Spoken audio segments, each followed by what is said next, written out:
and it just kind of reminds me, it puts me right back there. My grandmother used to be a part of the choir, and they had this Dr. Watts, they used to call him. Oh my goodness. And they would start with the well, you know. I love the Lord, He heard my cry. Yes, yes, yes.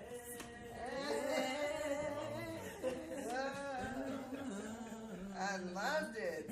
And you know, you would go in and you would hear them just do the moans and go through the whole thing. And I didn't understand it back then, you know. But oh my goodness. It brought back so many memories. I mean, just, and so thank you. You know, and you know, it's interesting because you hear stuff and you don't necessarily understand the history behind it for so many folks, you know, and so, you know, when it comes down to where I am today, I understand how it resonates with you because it's what you come up with, you know, it's what you learned or what you heard in your youth. And so there's something about it that resonates with you.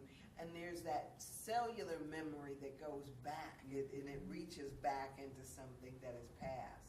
And so, so bless your heart. Yes, order my steps in your word. I love it, I love it, I love it. And I'm so glad I'm not the only one that experienced it, Dr. West. I just thought it was something that we did at our church. Who knew? They didn't do that in the Catholic church, did they? Yeah. Oscar, how are you today? I'm fine. What about yourself? I'm fabulous, sir. I'm fabulous. You know, I left out of here last week and I thought to myself, I forgot to tell Oscar how much I liked that shirt he wore last week. So I didn't want to miss that this week. So this week is the last week that we will be talking about, or not necessarily the last week, but this closes out the month of September where we were talking about spiritual activism. And this whole idea of what it is that we're doing as far as, you know, being active and causing something to happen in our world. When I think about activists, I think about so many people. I mean, there are, of course, the Gandhis, the Martin Luther Kings, Jesus. I mean, there's so many people who have been activists for change in our life. But a lot of times we miss the people who are on the front lines on a daily basis. I mean, we have people here in Cleveland who have worked tirelessly year after year trying to provoke and to get a change and to get people to wake up to what's going on.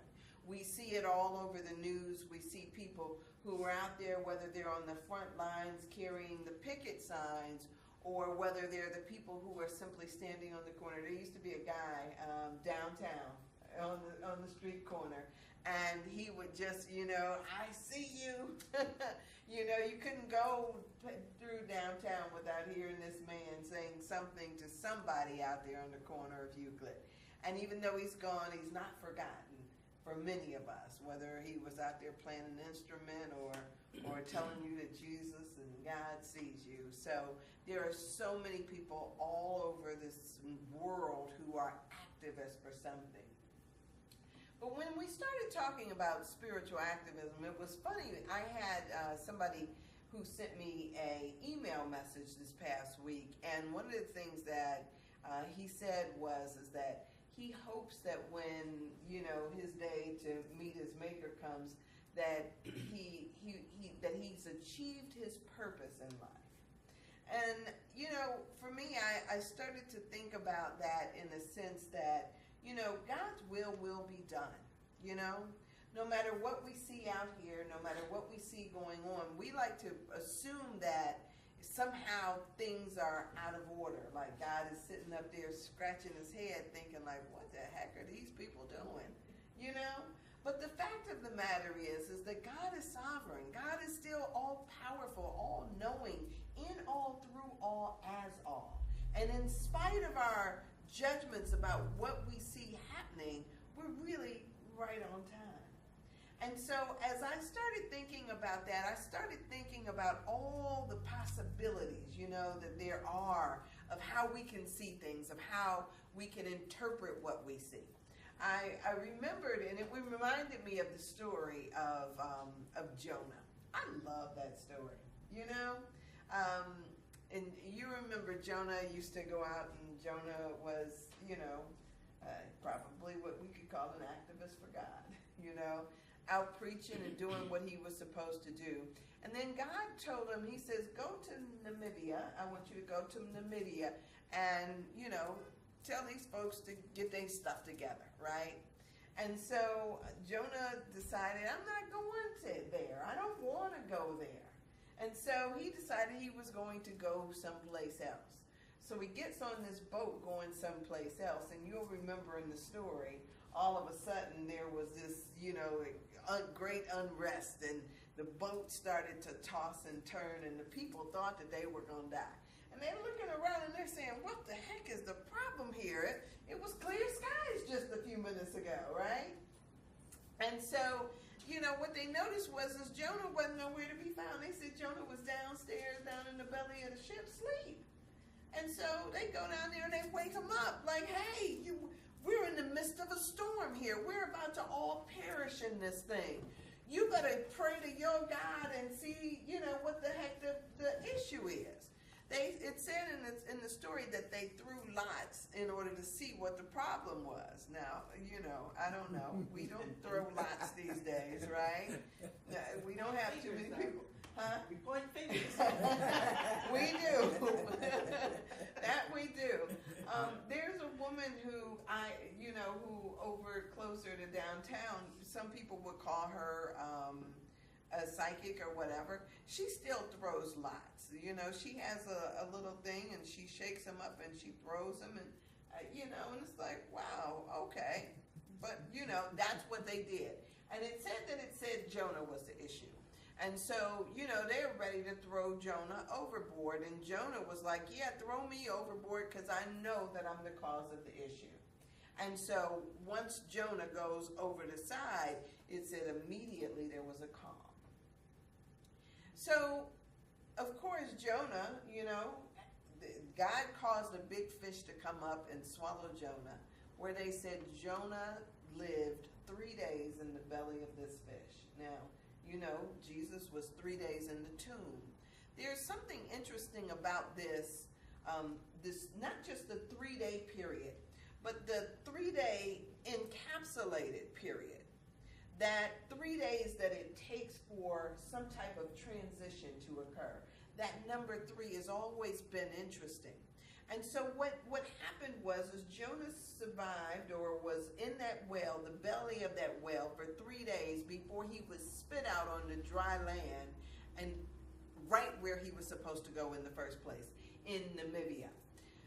But now, a lot of times we go through situations in our lives and it seems as though we're in the belly of that whale. It seems like we're in a dark period in our lives.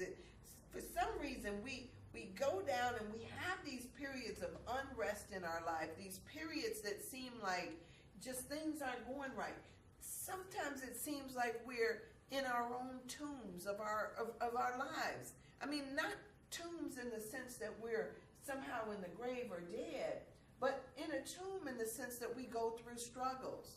You see people who think that somehow things in life are just not working out on their behalf or not going according to plan. They lose a job and they somehow think that this isn't all according to plan. You get a divorce or a spouse dies or something seems to happen that seems as though it's taking us totally off course. But wonder if we look at those times, those 2 moments, as putting us in exactly where we need to be so that we can get exactly where we need to go, to our Namibia.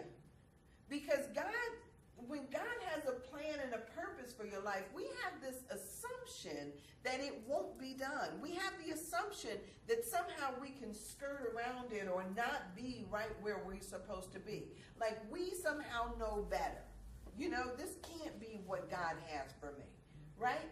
But wonder if we're always in our divine right place, and the moment we stop resisting, we realize that we were right where we were supposed to be all along. I think sometimes, we think that our life purpose is supposed to be so big. It's supposed to be so huge. It's supposed to be something that we can easily identify. But wonder if it's the little things. Wonder if it's the little things.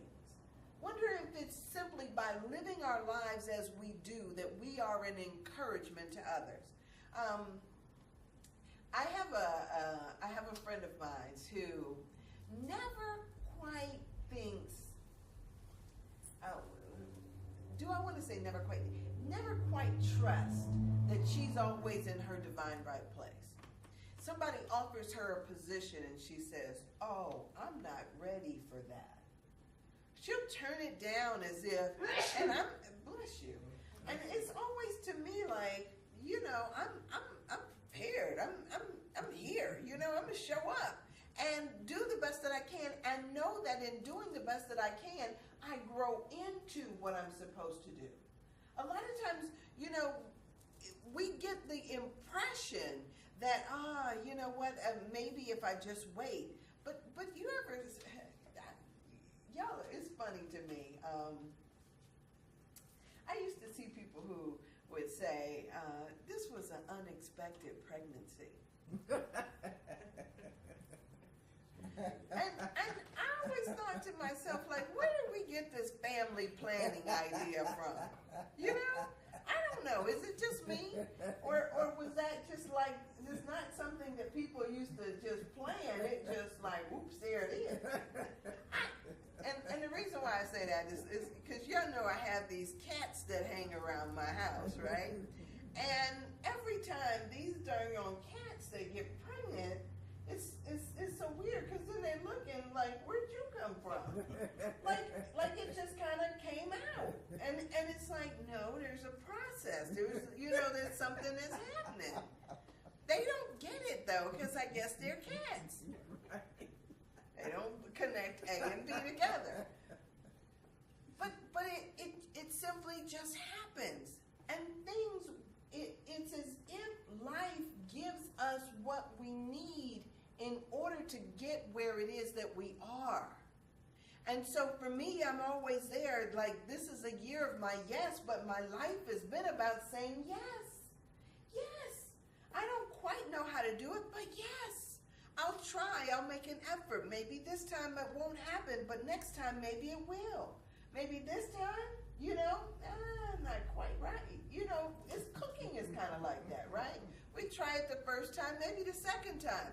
But eventually, if we keep at it, we get it right. We see so many people that do that in their lives. Eventually, you keep working at it, and you get it right.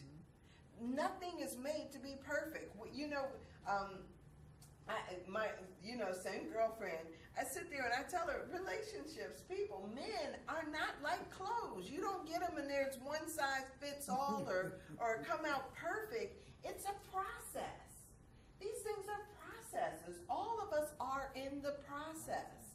So when we get to a situation in our lives where we see that we're supposed to go someplace, life prepares us for where we need to be. It doesn't always give you the 9-month gestation period. Maybe sometimes it's a 3-day gestation period. Sometimes, who knows what it is that prepares us for where it is that we're going, but we're going to get there if we don't abort the process. It's interesting because I think that every adversity comes with its own grace built right in it. It's there to teach us and to learn us about what it is that we need to grow. Everything that we go through has depth. That moment, the moments when that fish went up underwater, that when he had Jonah in there, water is symbolic of the subconscious. It symbolizes something. And when you're beneath the water, that means that something is happening. There's this alchemical process that's happening that's changing things around. even when you dream about water, it's about the subconscious and what's not on the surface, but what is beneath. You've seen the pictures where there's this little bitty iceberg that's stuck out on the top of the water, and then beneath it is this huge thing that you didn't even know was there.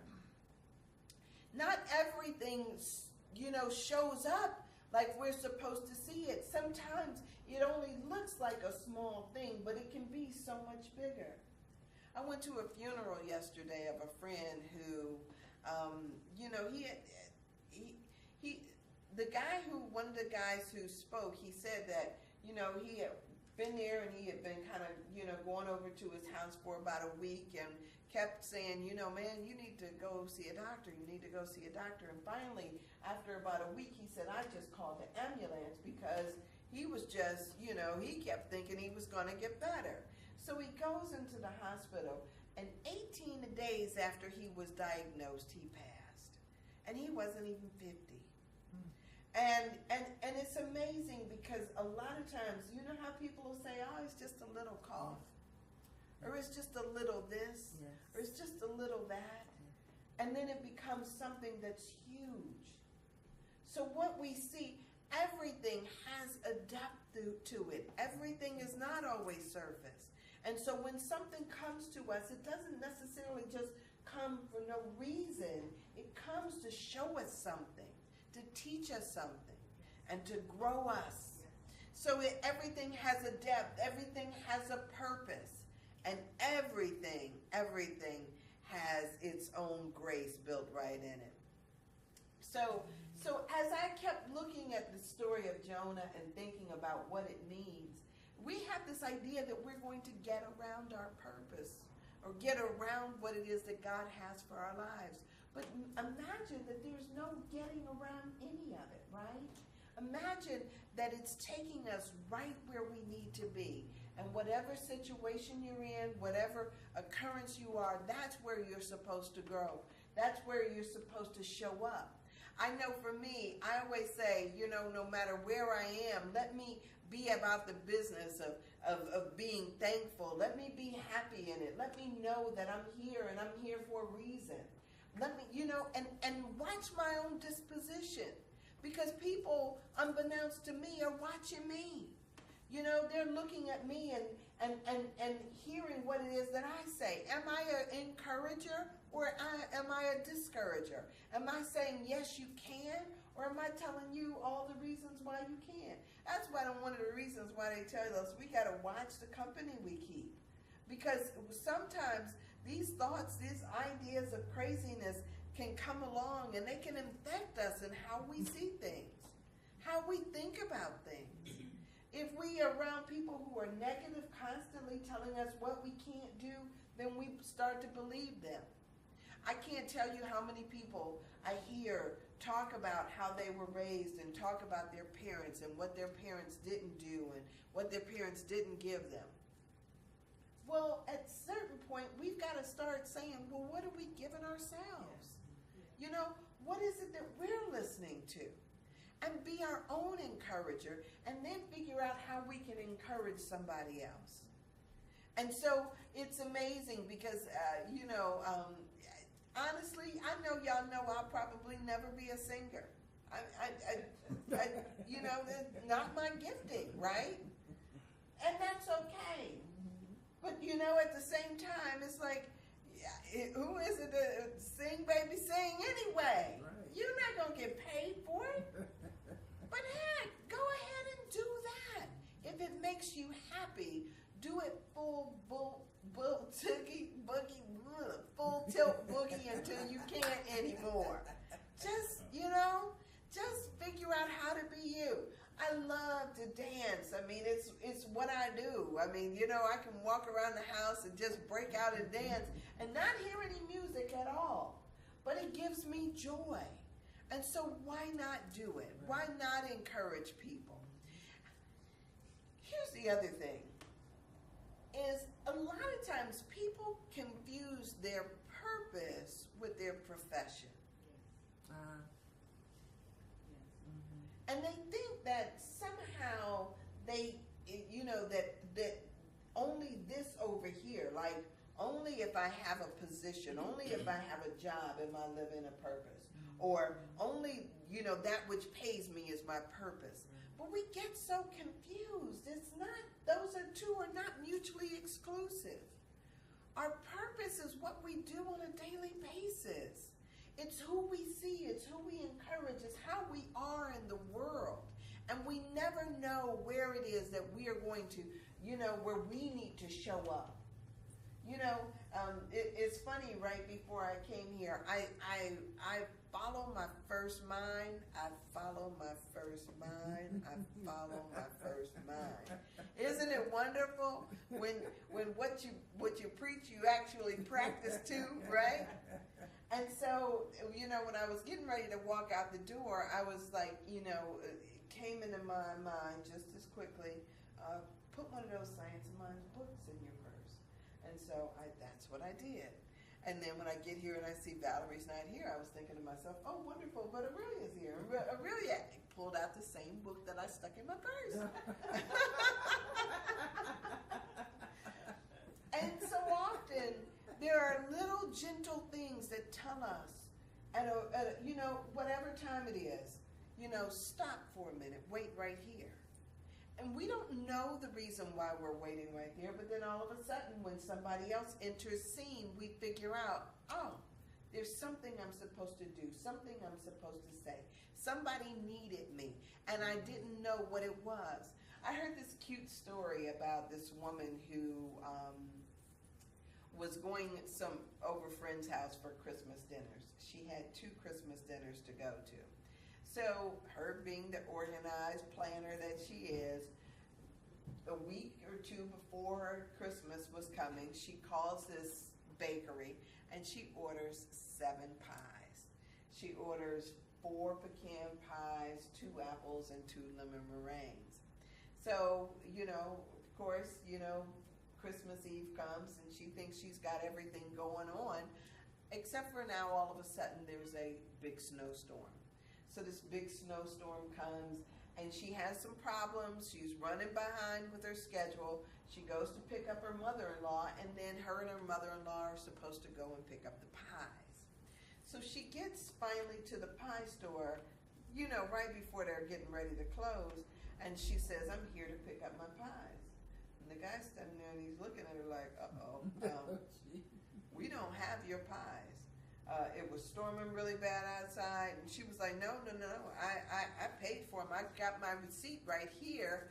I've paid for these pies. You have to have my pies. And then he was like, well, you know what? There was a snowstorm. You hadn't called. We went ahead and sold those pies. We don't have any more pies. She was livid. Her mother-in-law is trying to calm her down, and in walks somebody else behind her, and they're all in there.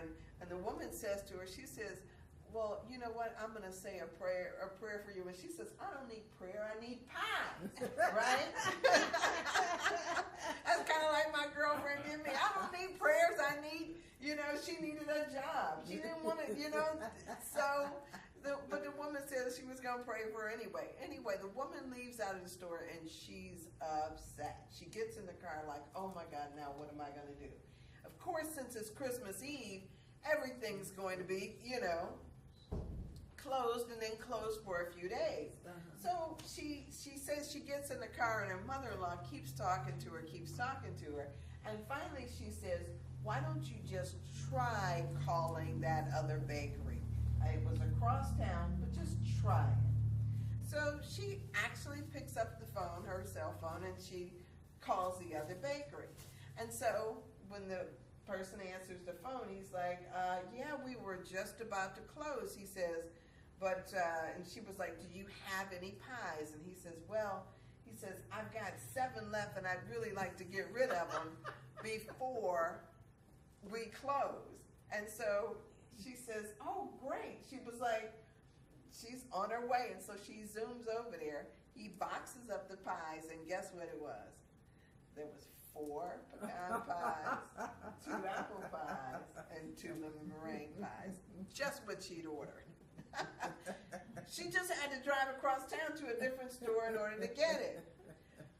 But a lot of times we get caught up in the moment thinking that we know how it's supposed to work out, how it's, you know, how it's supposed to be. We've got our plan, and when things don't jive with our plan, we get our you know, all bent out of shape.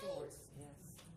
You know, and it was the woman's response, the woman's role to walk in and say, I'm going to pray for you. And just so she could be told, I don't need prayer, I need pies. It was everybody in there played their part, and they played it like they were supposed to play it, so that they could see what it was that was supposed to turn out. When they threw Jonah overboard, over the boat, and the waters suddenly calmed, all of a sudden, everybody who was still on the boat started praising God, because it was, wow, you know, what a powerful God he serves. So it became a lesson, not just for Jonah, but for the people who were left on the boat.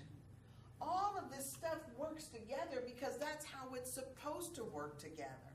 All of it works together, and so if we start to recognize that that's how it's supposed to be, and at every moment we're in our divine right place, when we recognize that, then we'll recognize that we, you know, no matter what, when I say God is sovereign, when I say God is all there is, when I say it's everywhere present, it's no joke. And it's in the little things. It can be a song on the radio, or somebody that passes you on the street, or somebody that gets in line behind you at the store. All we have to do is speak our piece, whatever it is that is given to us to say, and that we never know how it plugs into the scenario of what the day has. We never know how all of this unfolds, but if you sit there worrying about what it is that you think you're supposed to do rather than doing what's before you, you might miss out on the whole thing. And you know what? Even that'll be all right. Because then we learn. We learn. Every adversity comes with its own lesson. Everything comes with depth and purpose. It happens like it's supposed to.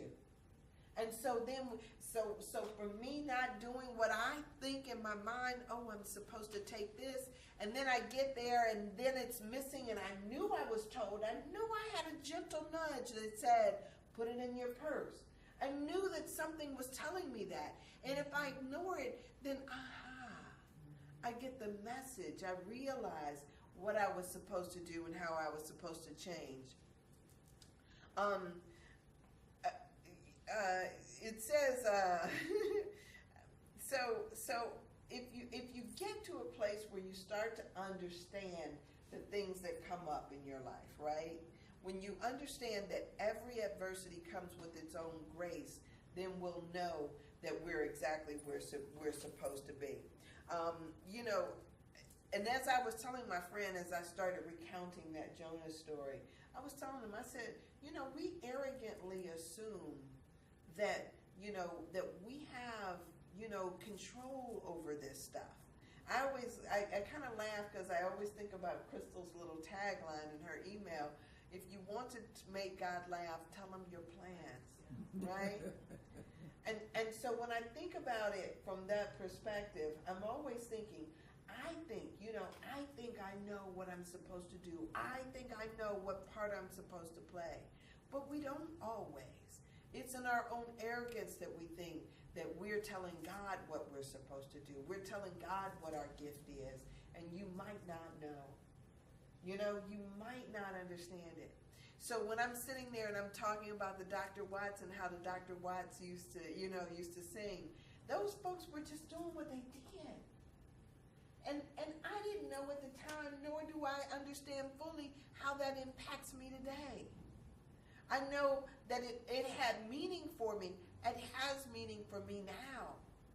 But my grandma, she used to, you know, for her it had a whole different thing. Every time she would hear certain songs, it would be either she would start crying or she'd get up and shout. It was just, you know, just what they did. And so those things, you know, you don't understand it because you're, you know, somehow looking at it and not understanding what it is that touched them. But oh my goodness, to be free, you know, to just allow Spirit to use you or to speak through you in whatever way, to get happy, as they used to call it, you know? And it doesn't have to be those contrived things, but it can be something that comes from the depth of your soul. Let me see. So God is not really worried about, you know, all of the adversity we go through. You know, God isn't caught up on those things. We were told that God makes it rain on the just and on the unjust, right? We were told that, and we understand it from one perspective. We think that we can get in here and we, you know, once you get in with God and, you know, and you get put blessed on your license plate, or you know, you do whatever it is that you join a church, that all of a sudden life is going to be a bowl of, you know, cherries or something. But the truth of the matter is, it doesn't change anything. It's still going to rain on you. But what happens is that when all of the rain comes and the storm comes, you've got a different foundation upon which to understand it. You've got a different way of being, and you can say amen in the midst of it. And you can know that on the other side, everything is going to be all right. That's where it was with Jonah when that spit him out in Namibia, right where he was supposed to be. You look and you think, amen, right? Isn't God good? And it's good all the time, no matter what it is that we see. And when we know that, when we get it, man, oh man, isn't life juicy? Isn't it good? You know, and so I get so excited about this. God is not, you know, like I just did, God is not scratching his head. God is just saying, ooh, it's just getting good, you know? And all will be well.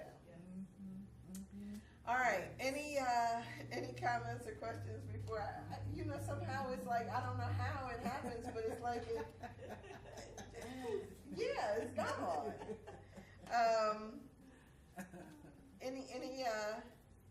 Any comments, any questions? No? Okay. I have. Yes. Not a question. But in the realization that I always think about the basic thing, if God is in everyone, first of all, and God, everything God created was good. So what I'm manifesting now to the world is still in back of it, it's good. All of us have those individual situations where we're the prodigal son. Mm-hmm. We put the power outside of ourselves. Mm-hmm. And I think that's one of the big things about life. I mean, it's basic that God is for us. God is it. I mean, you know, when you get ready to do something and you think, like somebody said, well, what do you feel as though your life is about? To do the same thing as Jesus did. You know, live under the premises of love. Right. But you know what? And even in Jesus' lifetime, Judas had a purpose and a plan for his life as well. And he did that. Yes. And so it becomes, it may not always be rosy. It may not always look pretty, you know? But if you play your part, if you just show up and play your part, you never know how it's going to affect somebody else. We're just one piece of the bigger picture, and so all of us have a part to play, and it's all good. You gave an example of the Pope went to this prison, and he told all the prisoners that God was incarnated in them. Yes. Which really shocked them. Because of the crimes they have committed, they were in there for all different purposes. But it's the same for all of us. Right. We're being blessed regardless of what we're doing. Right. We have the blessings of God. Right. But nobody ever, you know, it's as if for so long our religions have told us that we have to be a certain way. You know, that you know, in order for God, you know, to be right with God, you got to do this and you got to do that, and it's got to be a certain way. But regardless of who you are and how you are, God still loves you. Yeah. And sometimes people don't get that message, right? And so at any point we can turn our lives around and we can do something different, but regardless of whether we do or we don't, God is still incarnate in each and every one of us. God is still speaking and operating through each and every one of us. And at any moment we can choose again, we can do something different. And that's the beautiful thing. Yes. It says, who was it that they said, was it Mother Teresa that said that God loves a sinner? You know, we were taught in church that God don't like sinners, right? But she was like, oh, God loves a sinner. She says, they tend to be more interesting people.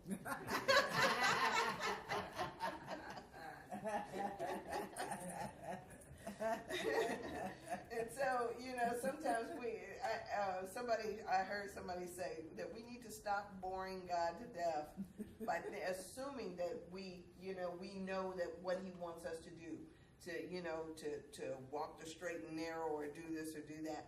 Sometimes our purpose isn't always on that straight and narrow. Sometimes we've got to deviate and go different ways and go through some stuff so that we learn some stuff. We talk about stuff that we haven't learned or haven't been through. And sometimes you see people, some of the ministers, they call them pimps in the pulpits because they were once pimps in their lives, And so you learn some stuff when you've been through some stuff. But you know what they said, that the closer you get to God, those things work themselves out.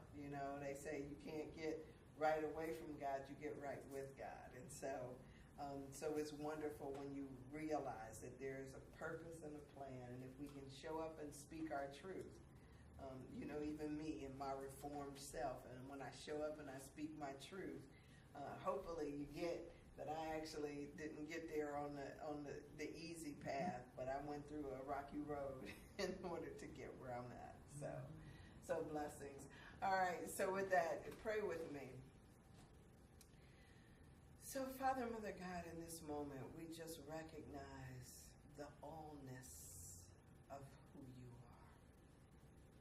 Even as I say that, the allness of what you are. In all, through all, as all, in this moment. So God, in everything, I'm just giving thanks. In everything, I'm recognizing you at work.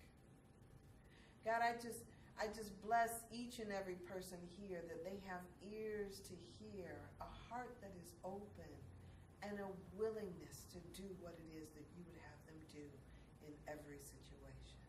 God, I thank you for blessing this place, each person that's attracted to it, each and every one of us here, God, just thank you for blessing us all. I thank you, God, for having a healing where a healing needs to occur, where that would be the highest and best. I thank you that it's done. God, I thank you for the highest and best for each of our lives right here and right now. And I just thank you that you are still in control, sovereign God, all powerful. So God, I thank you for a new awareness. I thank you for a new awakening. I'm thanking you that in every adversity we see the depth and the purpose, and we get an understanding of what it's there for. God, thank you, thank you, thank you. And so it is.